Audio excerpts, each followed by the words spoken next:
Every good story and every good adventure needs a supporting cast. The question I have is, are you NPCing right?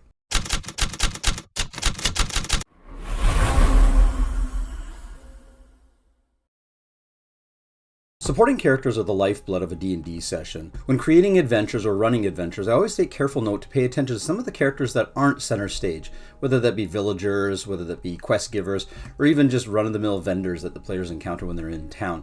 To me, having flavor infused in every character that you interact with in a D&D game is part of what makes the story so compelling and so exciting for the players. Now, most pre-written adventures are just treating NPCs as kind of throwaway characters, and sometimes they don't even give them a name. For me, every little character in the game, or every character that the players end up interacting with, is an important part of the story. I'm going to walk you through the 3 types of NPCs that I consider in my games, and how to use them in your games to give them a little bit more of an impact when the players are interacting with them.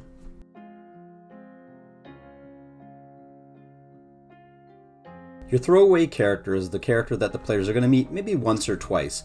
This category of character is basically the vendors, the villagers, or just the random travelers that they encounter in their adventure.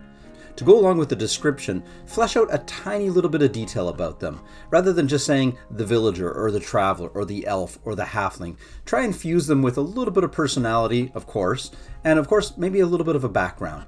Give them a reason for being where they are, and just in case the players decide to probe deeper and really get a sense of who they're talking to, you want to have some of those details worked out in advance. Pay particular note to their description, physical, as well as personality. Those are the kind of things that are really going to land on the players and going to stick in their minds when they have to remember who that character was down the road.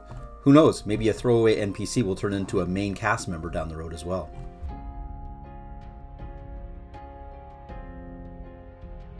Supporting cast members are the characters that don't necessarily accompany the adventures on every quest that they go, but they play an important part in the story.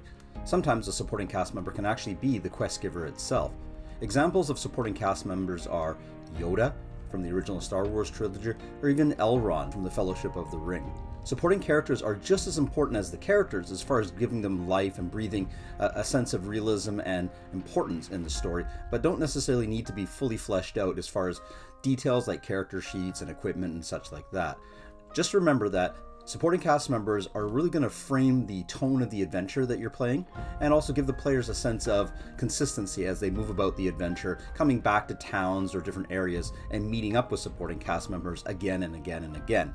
Make sure you stay consistent in describing them, and make sure you stay consistent in how you roleplay their voices if you are that kind of a dungeon master who likes to infuse their characters with funny voices or certain accents and such. Supporting characters are the foundation of your adventure. They're going to give the players a reason to keep doing what they're doing, and also allow you to steer the players in different directions, as the supporting characters are usually looked up to or held in high regard for the adventurers. To arrive at companion status, an NPC needs to play a very important role in the adventurer's day-to-day life or the adventures that they're embarking on currently. Companions actually accompany players on their adventures, and at this point it's probably a good idea to actually stat block them out in its entirety. If not a stat block, go through the process of actually making a full-blown character sheet for the NPC. NPCs that are deemed as companions almost become a secondary player character in some cases. I know in past games that I've played that players actually do take control of companions if the Dungeon Master allows it, but it's important to note that companions are a sounding board to player decisions. Not only that, but they play an important part in setting the tone for what happens. NPCs, like companions, can actually have bad things happen to them or good things happen to them. They are a living, breathing counterpart to your players that most cases are under your control as opposed to the players. Use them wisely and make sure that they actually have things to do beyond just hacking and slashing monsters. Give them story arcs, infuse them with personality, life, and backstories.